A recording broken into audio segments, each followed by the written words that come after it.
just to creating a twin out of a single person, or attention to details. It's meticulous. I mean, you're actually down to small things that most people would never ever see. Of course, these days when you have a DVD and everybody can go through and freeze frame by frame, now we have to cover everything. We can't let anything slide anymore.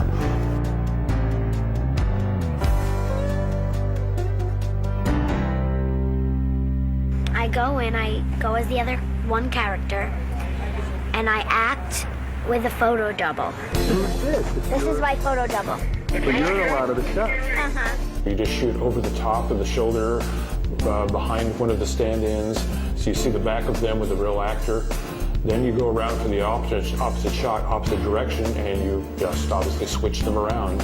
At least half a dozen different girls who are stand-ins who basically are all the same size, same hair color, all look very much like Lindsay from behind or from the side, similar sort of look. It was actually quite fun when we went to the cast and crew party, and here were half a dozen of these girls, including Lindsay, all exactly the same height, with the same hair, walking around and giggling the same way. It's very, very enchanting. Making the illusion that there are two Lindsays in one shot. They shoot Lindsay twice. They shoot her standing on the right, and then they shoot her standing on the left.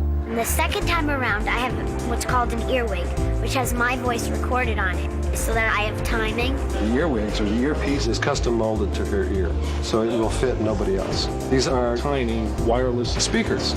Lindsay's not the only one that's worn them. We've got Dennis wore them, and Natasha wore them, and all the actors wore them whenever they were involved in one of the shots. This is a digital audio workstation called Pro Tools. So we've already recorded her as the first character, and this is what it looks like.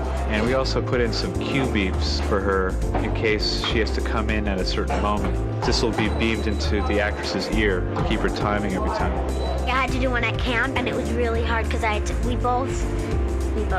me and me had to grab food at the same time, so it had to be timed perfectly, and that was pretty hard because I didn't know. So I usually go off my lines or other people's lines. So, but I mean, it's pretty easy once you get used to it. And then we take both film clips, basically cut off the right half of one and marry it to the other half. Move aside, dear. No, really, I insist. I can't let you go in there. Actually, we're all quite fine in here. Here's an example of the process called blue screen, where we put an actress in front of the blue. What we can do in the computer is just take out anything that's blue and replace it with what's called a map, Which is just a black and white version of the shot. This acts as your cookie cutter to cut her out of this shot and put her in the final composite. Once it's moving, it looks very convincing and nice. Here's an example of a switcheroo. Watch the hand at the beginning here. That's a double, but it's kept in the frame because you can't tell who it is. This they shot on a blue screen as well, created a mat, cut her out, and place her on the back. The blue screen element is very clever because by putting the blue screen reflected in the mirror, you get all the reflections in the bevel of the glass are all preserved also. You see the final thing. Here's the double's hand going up, puts the mirror in position, then cleans out from the frame before she comes in. All this stuff with the eye contact is what really sells it. In fact, she's really talking to herself.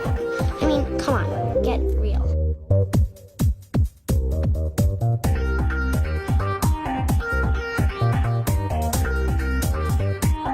One of the terms you'll hear a lot with visual effects is the term motion control.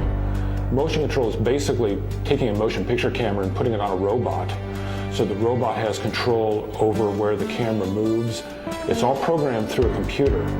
On Parent Trap, you'll photograph one of the actors doing their moves, saying their lines. The camera will be moved through it basically by hand. That move will be recorded. Then when the second piece is done, that computer will take over the control of the camera, and the entire camera will move through space sort of magically, fun to watch, as it does the same thing.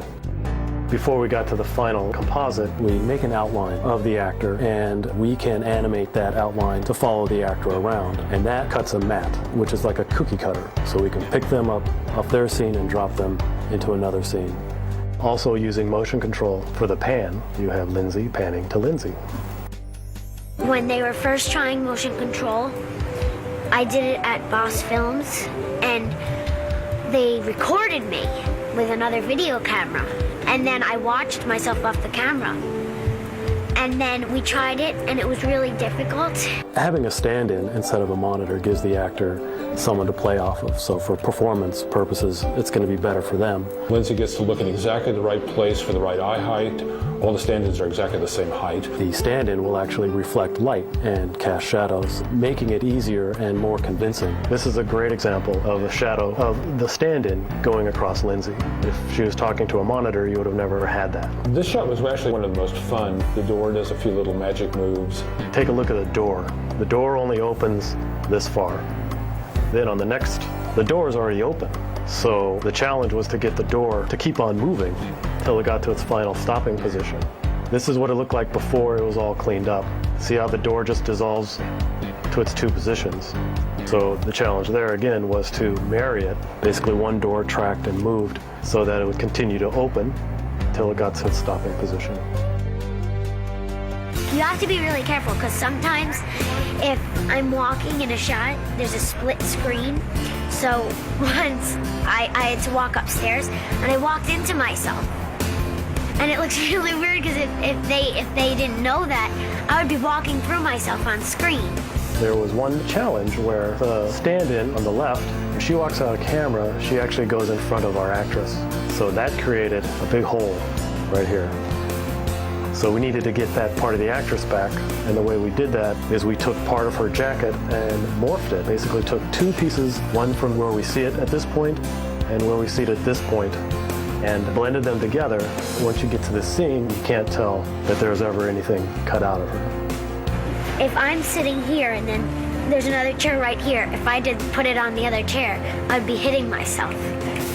Here's an example of a shot where we had to do a little bit of repositioning the hand. When Lindsay was on the left, she had no one holding the paper in the exact position. So her hand points out just a little bit further than we would like. So we had to take her hand and put it back to a position that would be pointing at the paper. Otherwise, it's going to be pointing somewhere along in her wrist. You can see her hand. Lindsay in this on the left doesn't move, but her hand does. Oh, that's my dad. You have one old picture of your mom, and I have one old picture of my dad. But Hallie's yours is probably a whole picture. Mine's a pathetic little thin old crinkle that looks like At the time, we saw this pretty young girl in both roles, and I don't think there's anybody here that didn't question that she was quickly on the rise, even at such a young age. I change over, I get my hair switched, and I go on set and I just do the best I It can. was very fun to work on because she looked like she was having fun. It was fun. I had several friends talk about their children seeing the film and were absolutely convinced that twins were being used. They would not believe that only one girl had been doing both parts.